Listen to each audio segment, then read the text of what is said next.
So what's up, everybody? Ricardo Bueno here. And in this episode, I'm joined by a good and longtime friend of mine, Selena Vidya. She's a digital marketing consultant. She's a rock star. That's all I can really say. But she's Aw. the host of a PermissionLESS podcast. Look that up in your favorite podcast player. And she's the creator of the Map Planner. And I'll let her get into detail on what that is. But right now, I think we're in a world of sort of chaos. For most of my career, and I know for most of Selena's, I've worked from home. So for me, adjusting to things, I live and work by my calendar. I have some semblance of structure to my life. But right now, when we're being forced to be indoors and live the quarantine life, for people that aren't used to working from home, this is a challenge. So I do want to talk about, how do we manage the chaos, not just in our life, but in our work and in our personal life, but how do we manage the chaos amongst this sort of chaos? And I think she has some excellent advice for you, some very practical and tactical advice that you can implement in your business.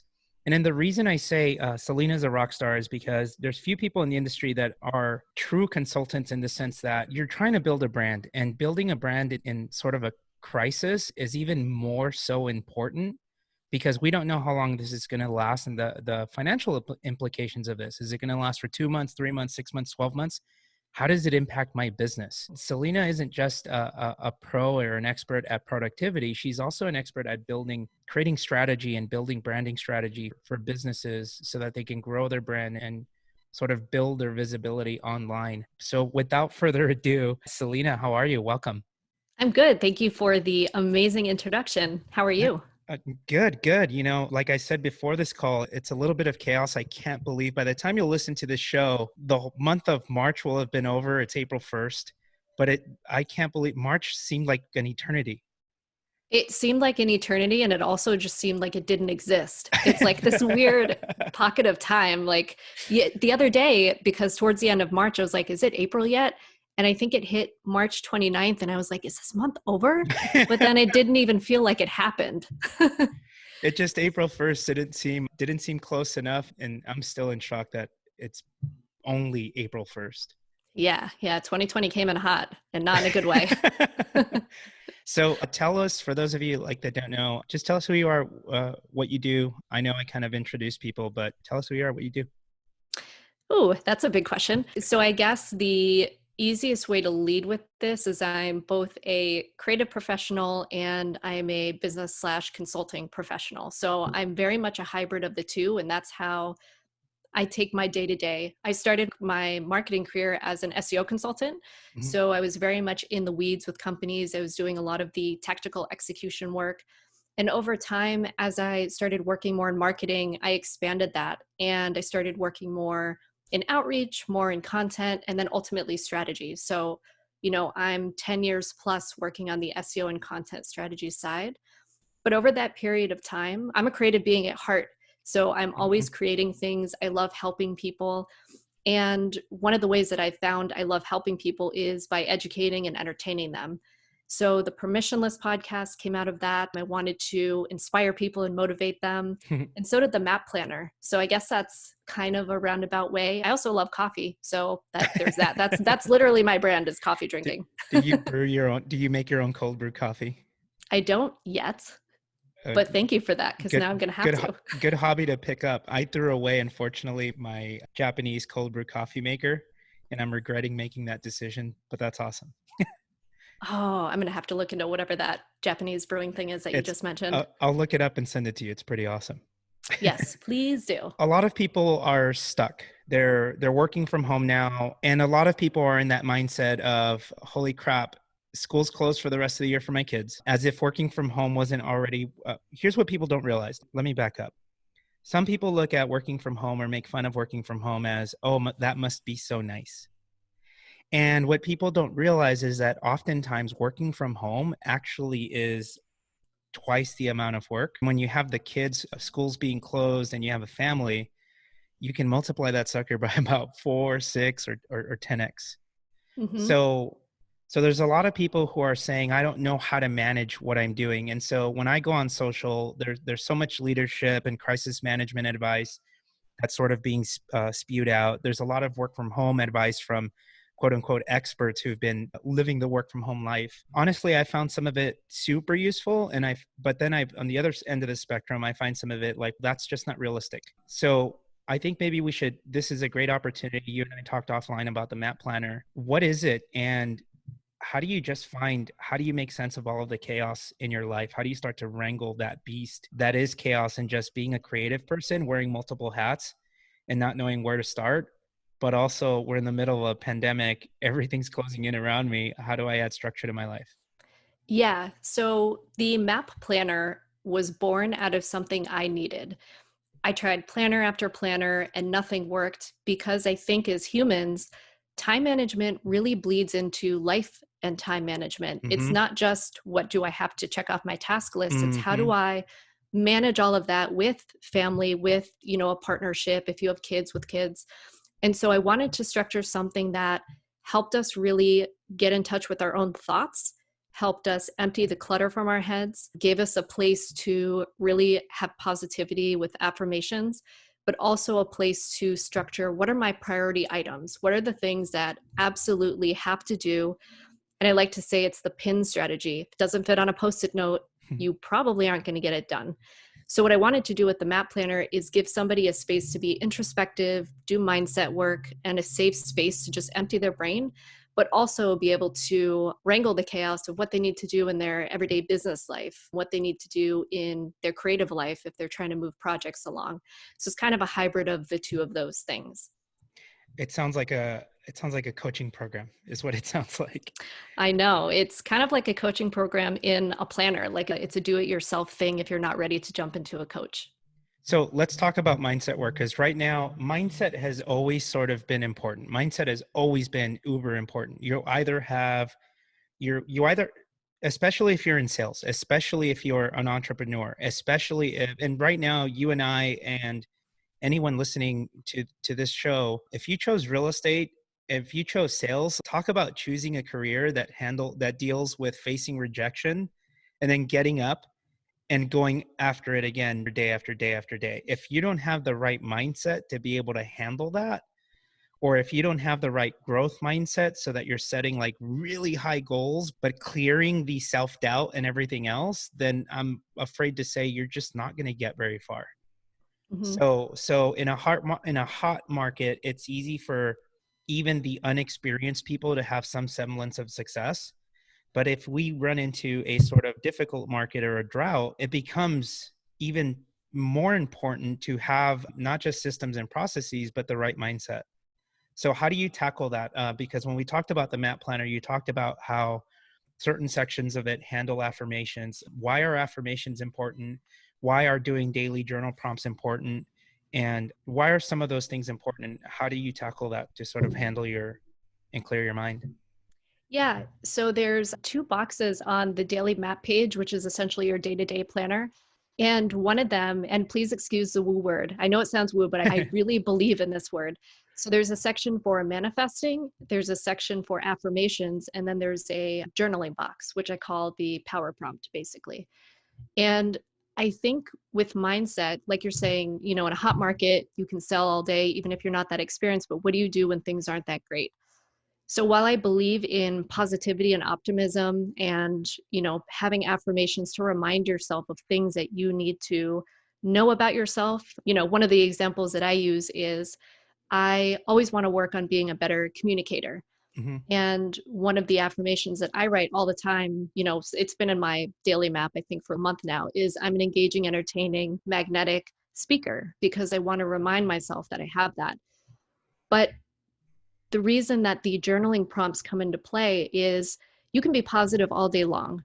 But I think what a lot of people neglect to do is figure out what the darkness and the shadow is and what are the things that they're really having trouble with and learn how to implement that as opposed to pretending that they don't exist. Hmm. So if you can set your day up with affirmations and positivity that you want to lean into and that you know about yourself, you're still going to wake up with doubts. So using that little journaling box to say, I really woke up thinking about this. I just need to get it out of my head, get it out of my mind so I can move on with the day, whether that's doubt, whether that's, a dream that's creeping into your morning that maybe you're not good enough. So that's how I work with those two specific And things. that happens daily. We have to deal with that sort of self-doubt daily. We have to release it daily. Yeah, and there's a book that I'm about halfway through because it's a thick book. It's called Becoming Supernatural. And in that book, I believe it's Joe Dispenza, he talks about how when you wake up in the morning, if you're immediately jumping into your doubt or things from yesterday that you didn't do properly, or, maybe not meeting a certain sales quota, whatever it is, you're already bringing that into your present day. And if you don't have a space to just empty that out, you're going to continue to repeat that narrative throughout the day. So having some place to just acknowledge that you have it, like it's cool to acknowledge it, it's good to acknowledge it, but you also have to be able to write it down, get it out of the way, and then move on with, just a new clarity for what you're going to do during the day.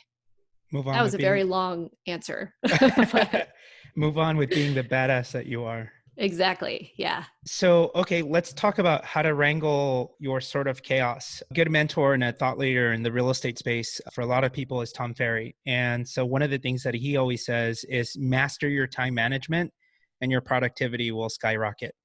Hmm. So for me, I'm a creative person. For a lot of, I think, realtors, we're entrepreneurs that wear so many different hats. I live and work by my calendar. It sort of dictates, here's what you got on the day. But you know, I don't have opportunities to do deep work. So I have to calendar off that time. And for me, it takes about 30 to 40 minutes to get in the zone of that deep work. So when I do schedule my deep work, I do it in larger time blocks. So how do you handle this, or how do you wrangle that in your own business? What's sort of have been some of your experiences? And then how do you tackle that maybe in the map planner?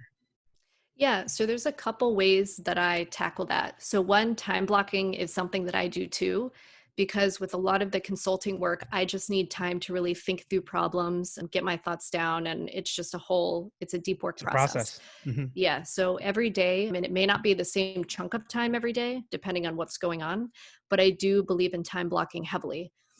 I also believe in day blocking. So one of the things that I do is I keep my client calls as much as possible to two specific days. I keep them to Tuesdays or Thursdays, and this can be for meetings as well. It doesn't have to just be client calls. But that way I can go into the day with the mindset of, okay, I'm going to be communicating with people. I need to have my stuff together. And I know that deep work probably isn't going to happen on that day because following up calls, you have just follow up work that you need to do and stuff like that. So time blocking day to day, and then day blocking. I also keep one day where half of the day is completely dedicated to something creative or a side project that I need to work on. So that time is not disturbed ever. And Friday has always been a great day for that because it's usually quiet in my inbox. Most clients aren't around on Fridays and things like that. And then the other method that I use is I think a lot of people confuse I should do this, I need to do this, and I want to do this. And then they try to just put all these things on their schedule because they can't prioritize them. Hmm. So what I mentioned on the map planner is the post-it note strategy section, the pin section. So you're going to have certain tasks that one, move the needle, whether your goal is monetary, whether it's relationship driven in real estate, moving things your along, open your house, whatever it revenue is. producing goals, or your, Yes. yeah. So those are items that are going to be, basically you need to do these. These are very important. So you put those down. If I have anything that's like a should do, for example, I need to check in over email with someone. I should, set up this appointment. There's a specific section on the planner for that. So in between deep work, if I have, let's say 15 minutes and I just want to take a break, I'll check off something on that list, which is usually a should. And then I think the quote, want to do things, those are always great. Usually they don't necessarily move the needle in some way, shape, or form. It's just something you deep down really want to do. Right. For me, that could be something like writing, things that are just longer term. Those are my lowest priority items, but I do keep a specific day where if I want to work on those, I'll put those in there. So I guess to recap, time blocking, having a couple of hours of deep work, day blocking. So if you have a very meeting heavy job, picking specific days where you can put all those together so that you can focus on just communicating and meeting. And then also figuring out what your absolute priority items are and scheduling those in. And then figuring out what your should and want items are as well. So this is all super good. One of the apps this is reminding me of, and I use this in my business right now. So I use it both on my phone and on my desktop. It's called Things 3. And what I Mm, use it for is I have little mini projects or even follow-up appointments, like bigger appointments. I have stuff created into groups. And then when I add it or upload a new task, what I did is I created a filter or a tag. And so every task has a tag. And what I did is this task does it require, how much time does it require? Can I get it done in less than 15 minutes? Can I get it done in 30 minutes? Can I get it done in an hour, or is it going to take longer than an hour? And so when I'm shuffling between appointments, for you and I, we need space to think and do deep work. If a task is going to take me longer than an hour, that's a deep work task that I need to carve out a morning for. If it's mhm. something that's going to get done in less than 15 minutes, then it's small, it's tedious, but it's something that I can knock off right away. That's something that I'll do in between appointments. So what I love about Things 3 is that everything is hooked up to my calendar. And as I'm shuffling from appointment to appointment, it says, heads up, Ricardo, here are, 4 tasks that you can complete today. And then I just filter between, show me everything, in other words, that's going to take less than 15 minutes. And I start to kind of just chop away at it. That's pretty cool. So I have Things 3, but I haven't used it mainly because some of the items I need to add people to in Things 3, I don't let you, it doesn't Yeah, let you yeah, yeah, yeah. collaborate, which I'm hoping they roll that out. But so use Things 3, and I use 2 different systems for managing my work. And I think this might be helpful going back to our previous question too of managing things. So I have Asana, which is for consulting work, anything that I have team members working on. So that's quote unquote like my business and consulting management platform. Mhm. But I also use something called Notion for my creative projects, which helps me separate my brain from business because if all of it's in Asana, and I tried this before, it didn't work. As soon as I open Asana, I get overwhelmed with deeper work tasks where I know I have to do them and I can't get creative. So I actually keep 2 different management platforms for my tasks. Nice.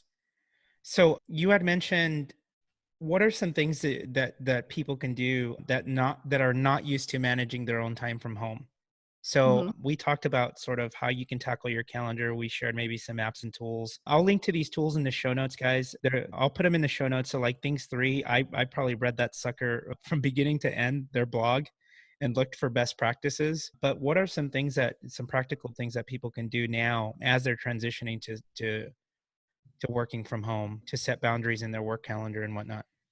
Yeah. So I think, like I mentioned before, people may not realize that scheduling in their life activities is really beneficial, even if it's just for Mm. you. So I think you and I had talked about this before. If it's not on the calendar, it doesn't exist in Mm-hmm. life at all. So I suggest if you have self care activities, especially if you're working out, if you're meditating, schedule those in the calendar. Make sure they're on there so you don't just get overwhelmed with work and forget to take care of your mental and physical health. Just to be Um, clear, you guys, this is uncomfortable for some people, or it's weird for yes. some people, and that's okay. Schedule it anyway. I'll tell you why. I've been scheduling walks with my wife. She says to me, "Did you really just send me a calendar invite?" And I'm like, "Yes." Because I need to add some semblance of structure to my day. We need to add some semblance of structure to our day. And the calendar isn't just for work. It's okay to schedule the self-care stuff. In fact, I think it's more important now than ever before as we're kind of Yeah, dealing with all of this. I agree. And I think, a lot of people don't prioritize themselves either. And it's Hmm. just a symptom of how what the work environment is like now. Hmm. So going back to scheduling, self-care or basically anything, I think when you're working from home, looking at yourself as a priority and saying, I'm a priority. What do I need to function day to day? Put those on your schedule. It's going to be work, it's going to be self care, whatever that is. And then I think the other thing is communicating.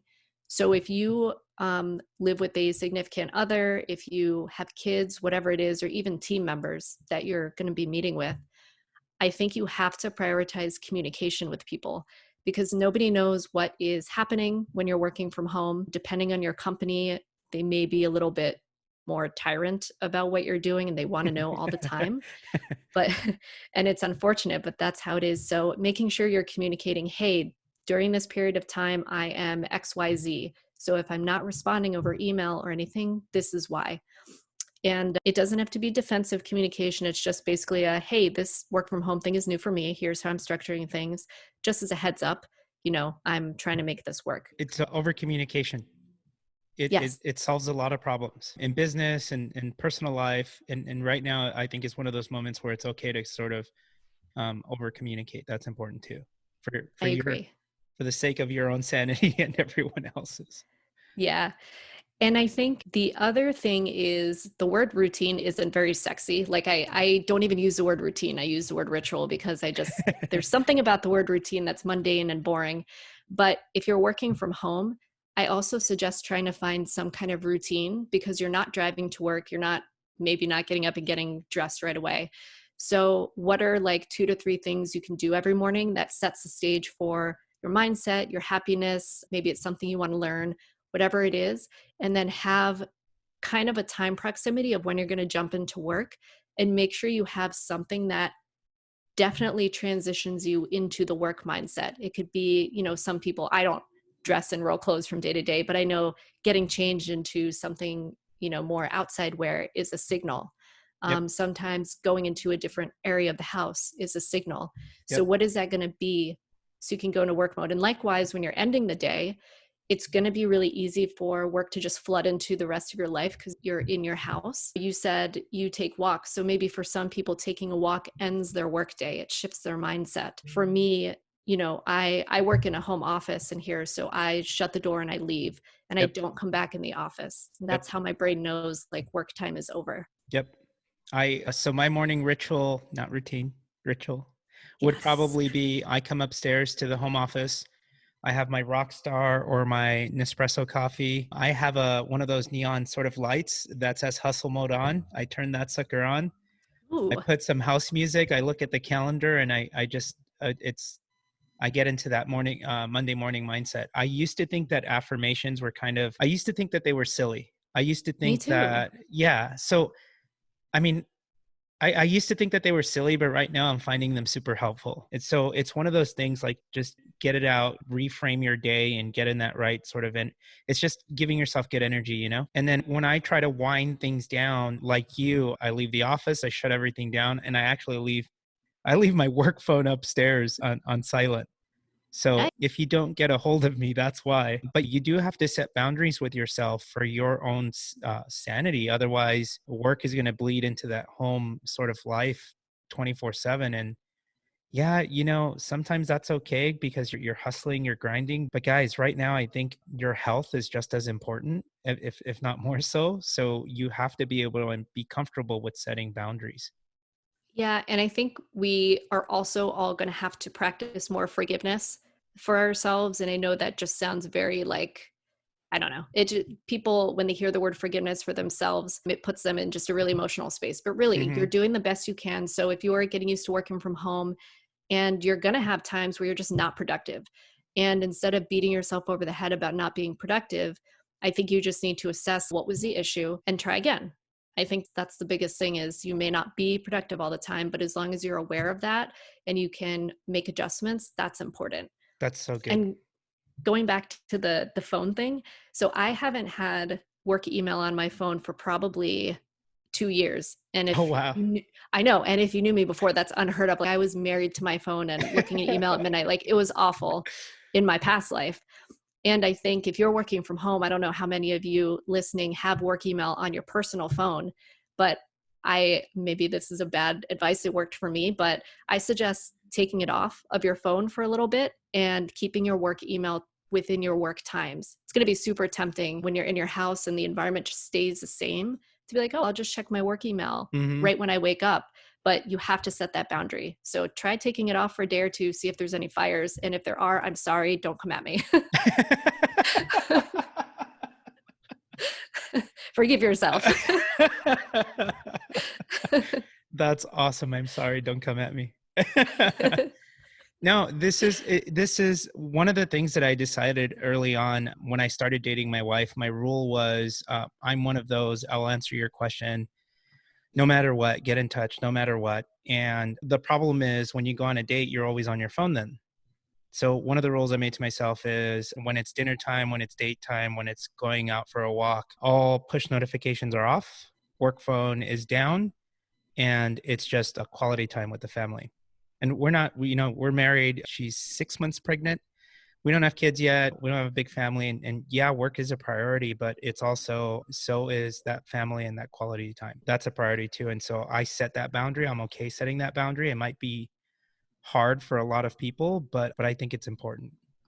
Yeah. And I think, especially when you are in a relationship, and number one, congratulations with Thanks. having one on the way. And yeah, I think people have this thought about setting your phone down and focusing on their partner as it's just viewed in a weird way, but I think it's powerful. I think being present, even if you live with the person and you're with them all the time, it's still important to give them your full attention. And likewise with work, try to give your full attention to that. I think if you can be present in whatever you're doing, and it's way easier said than done, there's so much power, and you can get way more stuff done if you focus and you're not doing a million things at once.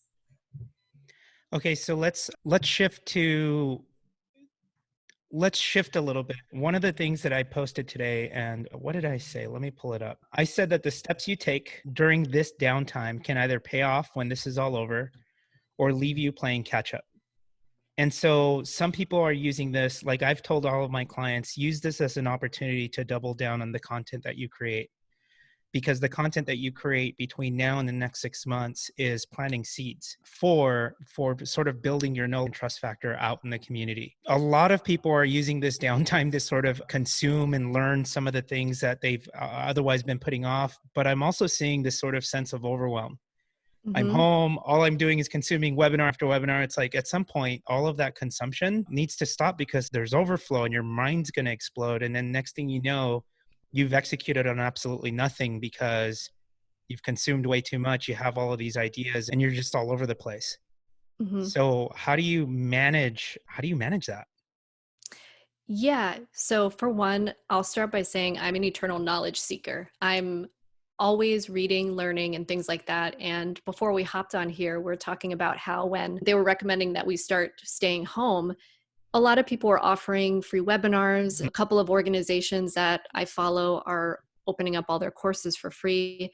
And I was like, oh my God, I'm going to sign up for this. This is so great. And even for somebody who works from home, I still had extra time because I wasn't going out to do other things. But then there's the overwhelm. So I think right now you have to realize that there are so many eyeballs online and there are so many people consuming. You have an opportunity to put stuff out there, and there's more people now than probably ever that are Yep, looking for that. 100%. So yeah, and for me, I basically pocketed time where I let myself rabbit hole. So I have 1 to 2 hours a week where I'm like, you know what, if I want to learn something, do something, read something in depth, this is a time where I'm going to do it. Usually it's on a weekend where I'll block off the time. And then the other times where I really want to consume something, I'm forcing myself to produce something instead. So I'm getting back into doing more permissionless episodes. I'm trying to write. So even if I'm not putting something out for the world to consume, I'm trying to channel that into just creating in general. And I think creating is a muscle. It's really easy to consume, Hmm. but you want to be on the other side of that because you want to be somebody that people are consuming information and education and entertainment from. Yep. And right now, you really have a chance to do that. You have extra time. There's a lot of change going on in the world. I think people are open to learning new things and just finding new people who are interesting. So you need to take advantage of that. So I guess as a quick, short answer to your question is I really block out time to consume consciously. So I know that's what I'm doing. And I especially block out more time to create things in the time that I would previously be consuming. Yep. No, that's super important. Like I said, I like your phrase, rabbit hole time. I created a separate calendar on my calendar, and so I color code my calendar. I have in green is my creative time. And that's what I use when I'm blocking off time in my weekly calendar. My creative time is my deep work time. It's my time to sort of work on something and it's usually along the lines of content production. If you're listening to this and you're wondering, what the heck do I communicate? What the heck do I create? Right now, everything's kind of crazy. There's no playbook for communicating in a crisis, but that doesn't mean we need to panic or jump into panic mode and get stuck like deer in the headlights. I wrote an article yesterday, and so I'll link to it in the show notes. And the article was titled, steal a page out of Zillow's playbook. And I found that this was interesting. So on any given month prior to the pandemic, Zillow spends about $50,000 a month advertising and running ads on Facebook, housing ads promoting specific listings or specific neighborhoods. The ad that and to be clear, I'm going to share this sort of 1-2 step strategy. It doesn't matter how you feel about Zillow. Put that aside. This strategy is smart. What they're saying is they're running relevant ads, and the ad, read it to you really quickly. Home is a sanctuary, a place of comfort and connection. And that has never been more important than now. That's why we created a resource center with timely information to help you make sense of things. And then the ad is just an image, never as home, been more important than right now. And what it links to is a resource page that says, you have questions, we can help. Subheadline, keeping you informed on how to handle buying, selling, or renting, not just nesting at home as we adapt to life during COVID-19. And all it is a laundry list of FAQs that a buyer might have, given what's going on in the market, that a seller might have. Can I really sell my house during COVID-19? Can I show my house virtually, et cetera, et cetera? Guy, if you're a renter, what do you need to know? Or heck, if you're not even thinking of doing any of these things, here are 10 different ways to create more comfort in a small space or to make your home feel more homely. So I guess what I'm saying is you have to create your buyer personas, put yourself in your customer's shoes, literally.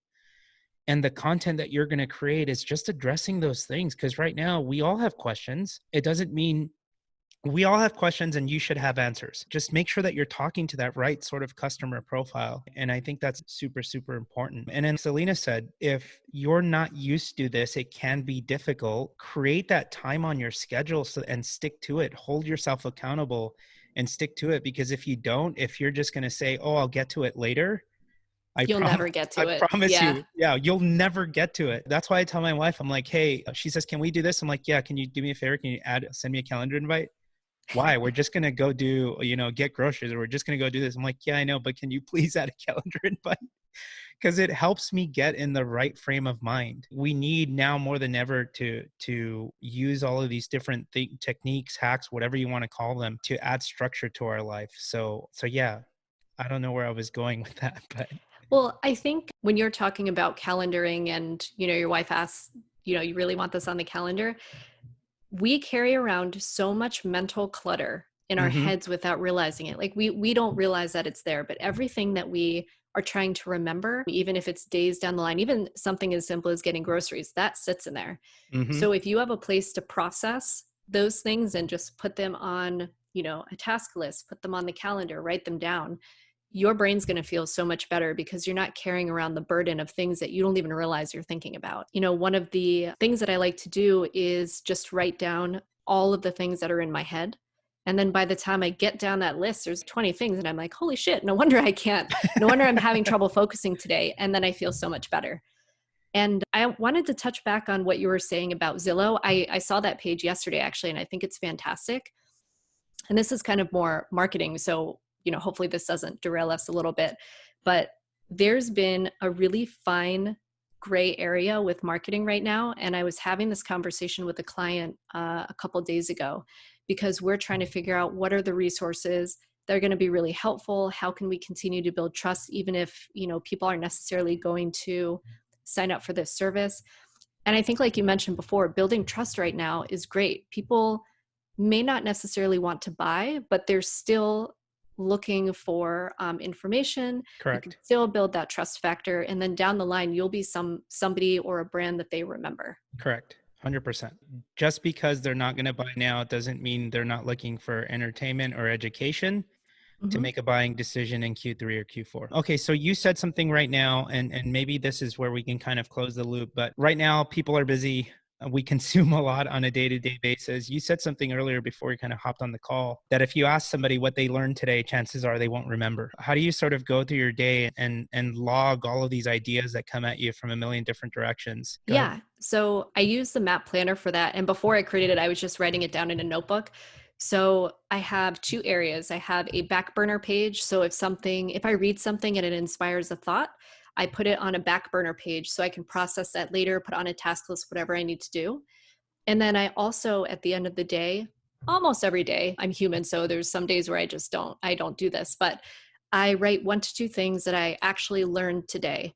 And if I can't remember anything at the end of the day that I learned, that means I'm not consciously consuming. I'm not consuming with intention. So I think kind of sitting with yourself at the end of the day and saying, can I recall 1 to 2 things? If you can't, it probably wasn't that important. And then consider whether you should be spending your time consuming that anyway.